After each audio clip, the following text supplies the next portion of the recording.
Hello everybody and welcome back to Victoria 3. In today's video, I'm going to take you through some new tips and tricks to help you get better at Victoria 3 and make the most of this wonderful grand strategy experience. The tips in this video will be new, but also some of them will be updated for the recent patch 1.1, the game-changing patch and the first major update to Victoria 3. Without any further ado, my name is JumboPixel, and this video is kindly brought to us by Star Trek Fleet Command, although more on that later in the video. Let's jump straight into the Victoria 3 tips. We'll start with some fairly simple ones that can be applied anywhere, and then move through into some more strategic, overarching plays.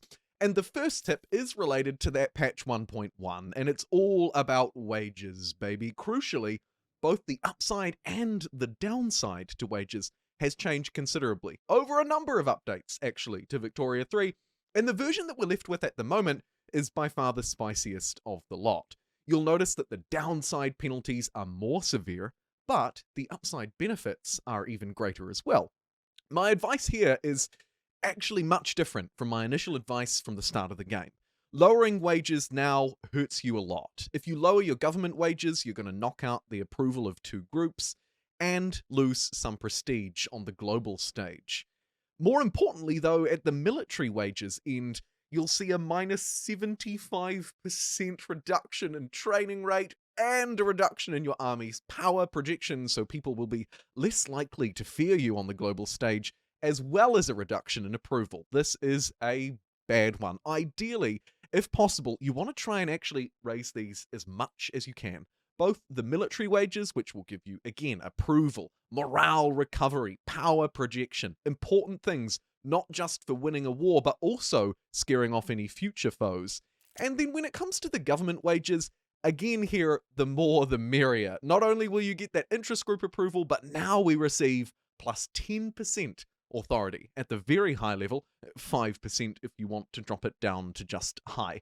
Either way, the advice here is pretty clear.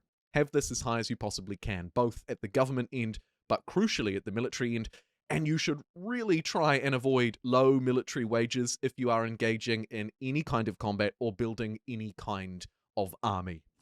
And next up, I have a quickie but a goodie, and I'd like to just bring something to your attention with this tip. When we have a look at the buildings menu and then move to the construction sector, of course you can see all of the different provinces where you may or may not have expanded your construction centre.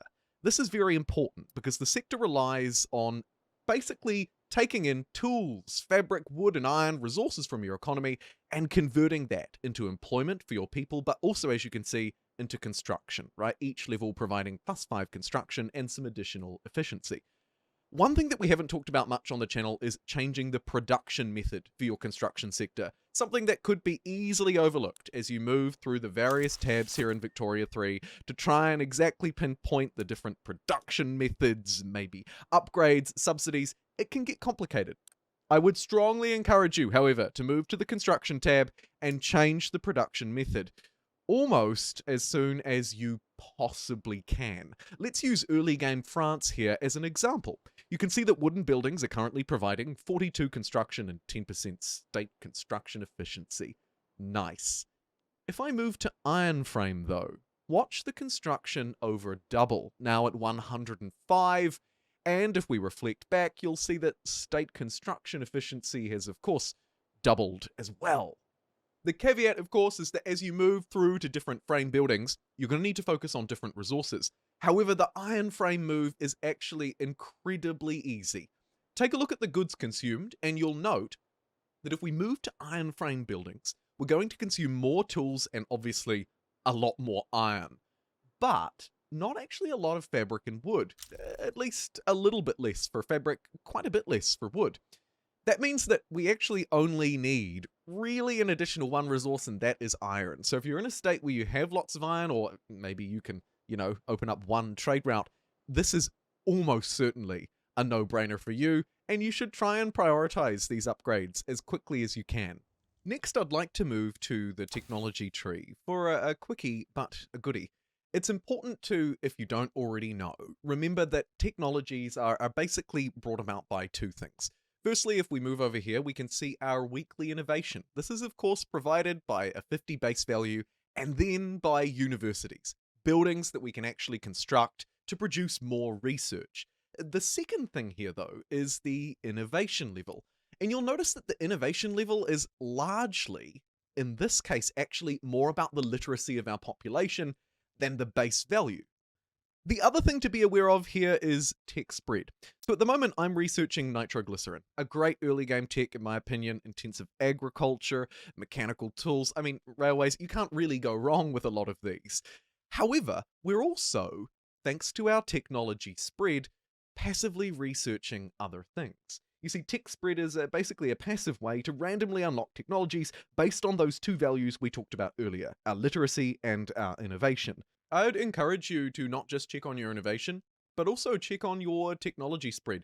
This can be very powerful, of course, particularly if you're building up a more literate population, but also you might want to remove certain laws. Censorship, for example, is limiting my technology spread, and I wouldn't have actually known that unless I'd taken a proper look to figure out exactly what it was doing here on the tech tree screen. Something I'd encourage you to do moving forward in future in almost any Victoria 3 playthrough. If you're after some more advanced technology, though, look no further than today's sponsor, Star Trek Fleet Command. One of the most beloved Star Trek franchises is finally arriving in Fleet Command, where we play alongside huge themes like war, morality, and spirituality in some brand new in-game missions.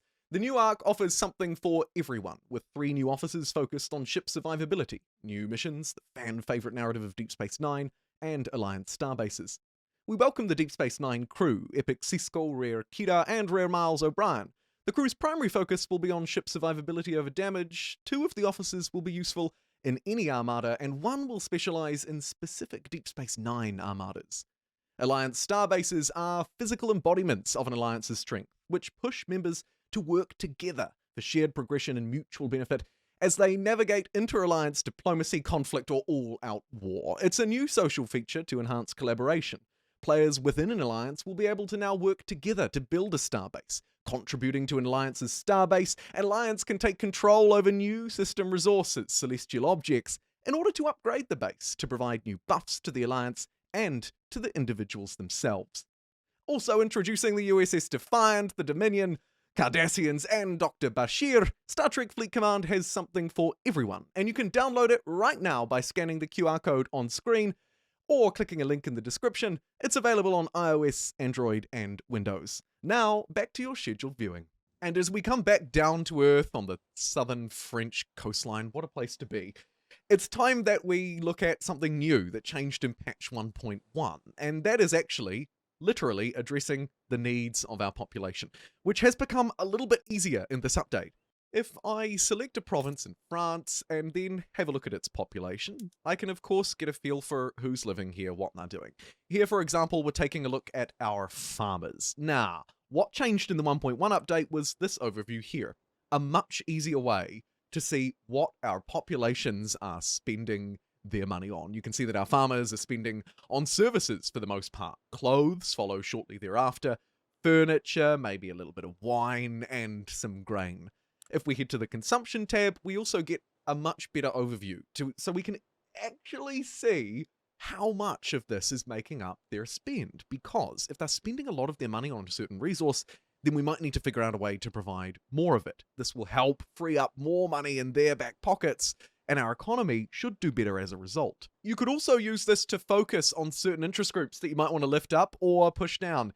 Here you can see our capitalists, who are living, by the way, an insanely opulent life at the moment. However, they are paying, as you can see by hovering over here, slightly more than they should be for their base price needs. And if we move into that a little bit further in the new overviews, we can see exactly why, spending some 40% of their expenditure on services, and then a whole load of luxury goods thereafter. And of course, if we move to consumption, we can see just that. In this case, we might want to address the price of fine art, even, as it blows well over what they should be paying. Transportation, another one. Getting a little bit more strategic with it, I'd like to focus in slightly on this law right here, colonial resettlement. Or, more importantly, perhaps colonial exploitation, the arguably superior version of colonial resettlement, thanks to its perhaps slightly more aggressive stance. Although, ultimately, either of these could do, depending on your playstyle. But this tip strategy, even more, isn't about how to enact a law. It's about how to colonize, because there are a few different strategies that you could invoke. Now, the most important one that I'd like to cover here is some of the promised land in, let's say, Southeast Asia, for example. Let's take a look at this territory here. Of course, we can colonize it, right? You can quickly zoom over the map and get a really good feel for who's colonizable and who isn't, basically based on what color the country is. If it's left out like this, then you guessed it, you're moving into a nation that you could, in fact, colonize, a decentralized power. Strategic interests here, of course, will be our ultimate friend. We'll need to declare a strategic interest in any area that we'd like to take over. However, and the real key thing that I'd like to stress is that if you declare a strategic interest over an island, you'll be able to get there and colonize it regardless of how far away you are. So colonization isn't just something that might want to be leaned into by, say, the United States over here, who are immediately almost surrounded by a number of territories, decentralized powers that they can take. It might also benefit the more obscure. Most recently, I had a playthrough playing here as Korea. We broke free from the Great Qing and then thought, hey, our neighbors are too strong to fight, but there is plenty of land over here to colonize, and it was a simple right-click colonize that took me there, and I was able to take it over and really prosper. The prosperity, of course, doesn't necessarily come from the colonizing itself, but from the resources that these countries could provide. And I suppose highlighting that need to grab the resources out of them, unfortunately for them, is the really important part of this tip. Some resources are very difficult to get a hold of in Victoria 3, and you might need them if you want to pursue upgrades. For example, if we were playing in a nation state that didn't have a lot of iron, we might look to colonize this territory here, providing us with 35 additional iron mines if possible. Or we may look to colonize somewhere else. Sulfur, quite difficult to get a hold of, and here is some for me. So if I right-click and start the colonizing journey, that will kick it off. It'll also open up this nice little list, which shows me all of the territories where I could establish a colony, providing I have that strategic interest in the region. One important thing to note here at the end of this tip, as I start randomly colonizing the world, is that those strategic interests could and may very well continue to grow, or you can shift them off territories once you've established a colony. Because once you have an established foothold and some of your own territory in a region, you'll be granted the strategic interest for it. That way, you don't need to keep one place there, and you can continue to grow, build up prestige, and hopefully build up more interests and take over more of the world. Now that as France, I've relocated my strategic interests over to New Zealand, for example, you'll notice that I can, of course, start to colonize. There's plenty of area to do so. Let's maybe, I don't know, colonize, every single place in Oceania. Some of them will have malaria. You can get technologies to help you push through that a little faster. But this is just the promised land. I mean, take a look, everybody, at all of the different nations that we can start to colonize. And of course, this is just the start. There are plenty of other areas in the world. But the key that I wanted to highlight is that all of these little provinces that you may or may not have looked into before could very well have some powerful resources to grab a hold of.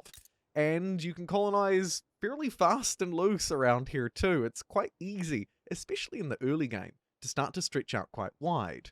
And don't forget, as you move through, these territories won't just be providing, like, coal, for example, but they may also stretch into other resources, as gold is discovered, and oil. Resources that are, of course, nice and comfortable at home here in this part of the world, including in and around modern-day Malaysia and Indonesia too. I'd encourage you to head out and explore and race the great powers. It's something that I've managed to do many times, and I'm sure you'll be able to do it too.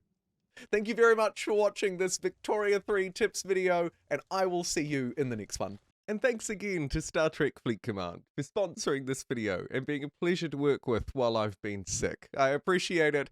I'll see you next time.